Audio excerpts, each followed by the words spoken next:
Hello everyone and welcome to this lecture on criminal omissions. We study omissions when we consider actus reus, as we are doing now. But for you, in terms of your examination, the subject of omissions comes up as an examination topic when you consider gross negligence manslaughter. An omission in criminal law is a failure to act or intervene, something that we don't do, in circumstances where a legal duty is owed.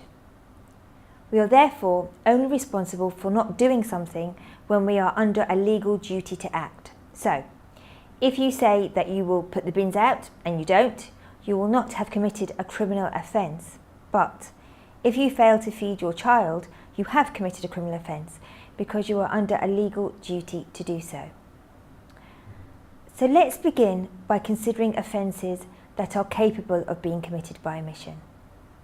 There are some offences such as burglary and robbery, which cannot be committed by omission because they require D to have engaged in positive conduct in order to complete the actus reus. The common law offence of murder is an example of an offence that can be committed by an actual omission. In truth, however, convictions for murder by omission are rare, and defendants who cause the death of another by their omission are more likely to be charged with manslaughter. The key case for murder by omission is Gibbons and Proctor, 1918. Here, a man and a woman with whom he was living were convicted of the murder of one of the man's children by withholding food from her, with the intent to cause her grievous bodily harm. The man provided funds to the woman for housekeeping and the maintenance of his children. By living with the man and accepting this money from him, the woman assumed a duty of care towards all of the children living in the house. The neglect of the child which led to her death therefore resulted in a conviction of murder for both the man and the woman as the child's parent and the child's guardian. Non-fatal offences by omission. Whether non-fatal offences can be committed by omission at all, and if so, in what circumstances, is less clear than it is for the offence of murder. The courts have traditionally been very wary about holding that non-fatal offences are capable of being committed by omission.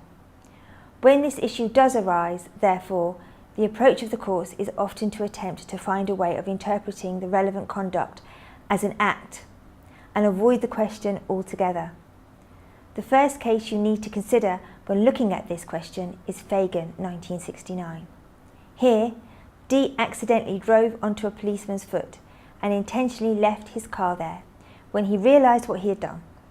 The question for the courts was, did he omit to drive off the policeman's foot, or was it simply a continuing act? The court's decision was that it was a continuing act, although the dissenting judgment raises some compelling issues on this interpretation. You see, the problem for the courts here was that they did not want to say that it was an omission, because at the time Fagan was decided, it was widely considered that assault and battery could not be committed by omission, and the court did not want to overturn this long-standing rule. This decision, therefore, draws on a number of policy considerations that were important at the time the case was decided. There have been some important developments and issues raised in relation to this rule in the years and cases that have followed. In spite of that, Fagan remains a key case and important in the development of the law in this area. Fagan would now be decided under the Miller principle. The question would now therefore be whether D created a dangerous situation by driving onto the policeman's foot, and if so, was therefore under a duty to remedy the situation. This approach was taken by the courts in the case of Santana Bermudez, 2003. In this case, V, a police officer, conducted a full body search on D, whom she suspected of being a ticket tout. V asked D whether he possessed any needles or sharps, to which D replied that he did not. When V put her hand into one of the breast pockets of D's jacket, her finger was pierced by a hypodermic needle. It was held, applying the Mirror principle, that where someone, by act or words or a combination of the two, creates a danger and thereby exposes another to a reasonably foreseeable risk of injury, that materialised, there was evidential basis for the actus reus of an assault occasioning actual bodily harm. Following Santana Bermudez, therefore, it may be possible to commit assault by omission, as it requires only that D caused V to apprehend unlawful violence. It would also seem likely that the offence of battery can now be committed by omission, even though it requires the application of unlawful violence, as it could also be committed by supervening fault under the Miller principle, where D creates a dangerous situation and omits to alleviate the risk. Once an assault or a battery has been established, it is unlikely that the word causing in Section 47, Offences Against the Person Act, 1861, would incur too much difficulty for the prosecution. This means that it is likely that actual bodily harm could also now be committed by omission. Establishing grievous bodily harm by omission may, however, be more problematic. Wound and inflict in Section 20, Offences Against the Person Act, 1861, may suggest that more positive conduct is required. Grievous bodily harm under Section 18, Offences Against the Person Act, 1861, by omission would seem an even more unlikely prospect, as it can be committed by omission in the same circumstances as murder. Common law duty. Common law duties are legal duties which are derived entirely from decisions made in the courts. However, you should note that following the decision in Evans 2009, it is now clearly open to the courts to develop further categories of duty as a matter of law. You should also keep in mind that overall liability may include a number of overlapping common law duties. Supervening fault, a duty arising out of the defendant's conduct. This category of duty is derived from the case of Miller, 1983, and is therefore sometimes referred to as the Miller principle. Here, a duty is imposed on D to act to minimise or avoid a dangerous situation that he has created. This duty arises regardless of whether D initially creates the dangerous situation innocently or deliberately. In Miller, 1983, D was squatting in an unoccupied house. He lit a cigarette and lay down on a mattress in the room he was using. He fell asleep before he had finished the cigarette and woke up to see the mattress he was lay on smouldering. He did not, however, attempt to extinguish it or seek assistance, but instead moved to a different room. The house caught fire and D was charged with arson. I just got up and went into the next room and went back to sleep. Then the next thing I remember was the police and the fire people arriving. I hadn't got anything to put the fire out with, so I just left it. So, as you can see, the facts of this case are a rather ordinary, if regrettable, set of circumstances. But they raise a very important legal issue. The significance of this case in this area of criminal law cannot be overemphasised, as it considers whether an innocent accident that creates a dangerous situation can create criminal liability for those who cause the danger, if when they become aware of the situation, they fail to deal with it adequately. Evans, 2009, and the interpretation of the Miller principle. In Evans 2009, D gave her younger half-sister V heroin to take, knowing that V was a recovering addict. V self-injected the drugs in the presence of D and their mother and fell into a coma consistent with an overdose shortly afterwards. D was aware of V's condition but did not seek medical assistance. D and their mother put V to bed and both stayed with her, hoping she would recover spontaneously. V died later that night. The Court of Appeal had to consider whether D owed a duty to V and whether D caused V's death. Identifying a duty. The court considered the family relationship between D and V to be insufficient to create a duty. This was the basis of the duty relationship between V and her mother, on which the mother's conviction was secured. An adult sibling, however, is not regarded as a guardian to their younger brothers and sisters by virtue of that relationship alone. Accordingly, a duty could not be established based solely on the relationship of D and V as sisters. The court also found that D's part in supplying the heroin to V was insufficient as a solitary ground for creating liability. The court instead considered D's conduct as a whole, the supply of the heroin together with the conduct and the fact that V fell into a coma. The question in this appeal is not whether the appellant may be guilty of manslaughter for having been concerned in the supply of the heroin which caused the deceased's death. It is whether, notwithstanding that their relationship lacked the features of familial duty or responsibility which marked her mother's relationship with the deceased, she was under a duty to take reasonable steps for the safety of the deceased once she appreciated that the heroin she procured for her was having a potentially fatal impact on her health. It was held that D had created or contributed to the creation of a state of affairs which she knew or ought reasonably to have known had become life-threatening, and therefore there was a consequent duty on her to act by taking reasonable steps to save V's life. Expanding the Miller principle.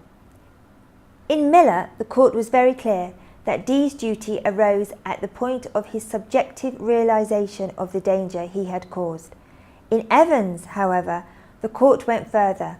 Here, it was held that D's duty was created either when she subjectively knew that she had caused the danger or when she objectively ought to have known that she had caused the danger. Evans therefore extends the Miller principle to situations where D does not actually realise that they have created a dangerous situation, but it is held that they ought to have realised that they had created a dangerous situation. Therefore, in Evans, even if the court accepted that D did not believe that V was in any serious medical danger and would sleep off the effects of the drugs, she could still be held liable for her omission in failing to seek help for V, if it can be established that she ought to have known the consequence of her omission. Evans therefore, potentially and controversially, creates liability for a fatal offence based solely on an objective criteria: what would the reasonable person have known? The scope of potential liability of the Miller principle following Evans is unclear. Evans, arguably, only serves to muddy the waters. We also cannot say how D's conduct in mitigating the danger he inadvertently creates is to be judged sufficient to discharge that duty. Miller and Evans are, however, two very interesting cases which give us a lot to think about and are essential when considering this issue. Under contract. A duty may arise out of a contractual obligation. The duty will be owed to the parties to the contract and to those not party to the contract who may be injured as a result of a failure to perform it. In Pitwood 1902, D was employed as a railway crossing gatekeeper on the Somerset and Dorset railway line. His duties included closing the gate in order to ensure that members of the public could not attempt to pass over the line when a train was coming. He opened the gate to let a cart pass and went to lunch without shutting it again. Shortly afterwards, V was killed when a train hit a hay cart that he was travelling in as it went over the crossing. D was convicted of manslaughter. It was held that D owed a duty to V arising out of his contract of employment. The relevant omission was his failure to close the gate. Special relationship. Parents and guardians owe a duty to their children to act to save them from harm. It is likely that a similar liability could also be imposed between those in other family and close relationships. In what circumstances this may occur, however, remains unclear, although it is likely that the interdependent nature of a relationship will be more significant than blood ties or formal legal associations in the imposition of this type of duty. The key case you need to know is Gibbons and Proctor, 1918, discussed above. Here the father of a child and the woman with whom he was living were convicted of the child's murder when they omitted to feed and take care of her. Voluntarily undertaking the care of another. This is arguably the most controversial category of common law duty. You see, the fundamental basis for imposing a duty here is that we assume that in the circumstances D is best placed to help V. This is most likely to be because of the events that surround those circumstances. So, for example, it may be that V is considered to be helpless or infirm, or that D has received a reward for caring for V. Whatever the reason for V's reliance on D for assistance, if D fails to fulfill this duty or abandons any attempt to assist V that D has already started, then it is considered that it puts V in a worse position than he would have been in if he had not relied upon D in the first instance. V may, for example, have lost other opportunities to seek assistance from elsewhere. It is clearly right that there is a legal basis for holding that a duty exists in such circumstances. Identifying the limitations of this duty is problematic, as it can arise as a result of either express or implied conduct. It is possible, therefore, that D may be unaware that he is under a duty to assist V, or that D may believe that he has taken reasonable steps to fulfill or discharge his duty. Express undertaking to care for another.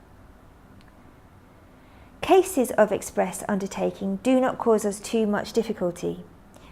You see this by considering the case of Nichols, 1874. Here, a grandmother took her grandchild into her home and expressly undertook to care for the child, agreed that the child could live with her and that she would look after them. When the child died of neglect, the grandmother was charged with manslaughter. It was held, a grown-up person who chooses to undertake the charge of a human creature, helpless either from infancy, simplicity, lunacy, or other infirmity, is bound to execute that charge without wicked negligence. The language used in this case is also an interesting insight into the times it was decided in. Implied undertaking to care for another. In Inston, 1883, D was held to have an implied duty to undertake the care of her aunt, V. Having no independent means of her own, D lived with and was maintained by V. During the last 10 days of her life, V became so ill that she was bedridden and unable to obtain help for herself. D was the only person who knew of V's condition, but failed to provide V with food or seek help on her behalf. It was held that D was guilty of manslaughter because V's death was substantially accelerated by D's neglect in not providing her with food, nursing, and medical attendance. So, in this case, D never actually made an express offer to take care of V, but it was held that it was implied by her conduct in living with V and accepting V's goodwill in maintaining her. This case arguably shares some similarities with the case of Gibbons and Proctor, 1918, discussed above. In both cases, a duty to take care of another is implied by a relationship of codependence, cohabitation, and the acceptance of financial support. This is also a good illustration of how it is often possible to be able to identify more than one factor that gives rise to a common law duty in an individual case. The principle in Inston was extended in Stone and Robinson, 1977.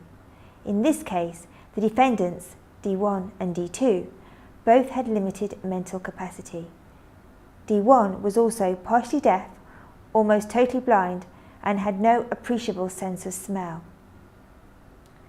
The case concerns the death of D1's sister, V, a woman in her 60s who lived with the defendants. V was an eccentric who suffered from anorexia nervosa. She often denied herself meals and spent days at a time confined to her room. Some weeks before her death, V's condition worsened and she became too ill to leave her bed. During this time, the defendants expressed some concern over V's condition, but went little further. They made one unsuccessful attempt to find a doctor to see her, and D2 and a neighbour washed V. Such was V's condition by this time that her nightdress had to be cut away from her. She was soaked in her own urine and feces, and substantial areas of her body were covered in raw skin and sores. By the time of her death, V's stomach contained no discernible traces of food, and some of the ulcers on her body were so severe that they had gone down to the bone and contained maggots. The expert witness in the case concluded that if V had been treated in hospital 2 weeks prior to her death, there was a distinct possibility that they may have saved her, and if treated 3 weeks earlier, her chances of survival would have been good. It was held that the defendants had assumed a duty of care towards V and were therefore obliged to either summon help for her or to care for her themselves when she became infirm. The breach of duty which had to be established was reckless disregard of danger to V's health and welfare by indifference to an obvious risk of injury to health, or by actually foreseeing the risk and determining nevertheless to run it. The decision in this case has been substantially criticised and remains highly controversial. It was described in Airedale National Health Service Trust and Bland, 1993, as troubling. This is because the limited mental capacity of the defendants means it is very doubtful that they were in actual fact truly reckless or indifferent. The risk to V's health was unlikely to have been obvious to them. The courts are always faced with the dilemma of having to weigh up the consequences of a decision for the future general application of the law and individual defendants before them. You will see many examples of this throughout your study of criminal law. The outcome of this case is perhaps the right one in the context of the general rule, but arguably a less satisfactory decision for the individual defendants concerned. Engaging jointly in a dangerous enterprise. People who engage jointly in a dangerous enterprise may owe each other a duty. An example that you might want to consider is the liability of those who engage in drug taking and their duty to take care of one another should anything go wrong. This issue arose in the case of Sinclair, Johnson and Smith, 1998, where manslaughter convictions were upheld against those who failed to seek medical care for a friend who fell ill after consuming a mixture of alcohol and methadone. The Court of Appeal held that the following factors were material on which the jury could find that D owed a legal duty of care to V. D was a close friend of V for many years, and the two had lived together almost as brothers. D paid for and supplied V with the first dose of methadone and helped him to obtain a second dose. D knew that V was not an addict. D remained with V throughout the period of his unconsciousness, and for a substantial period was the only person with him.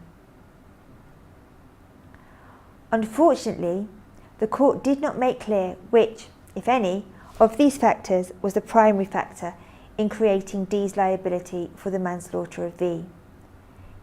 In the absence of such clarity by the courts, we could perhaps assume that D's long-term friendship and close bond with V, together with the fact that he remained with V throughout the period of his unconsciousness, was evidence of an implied duty to undertake the care of V.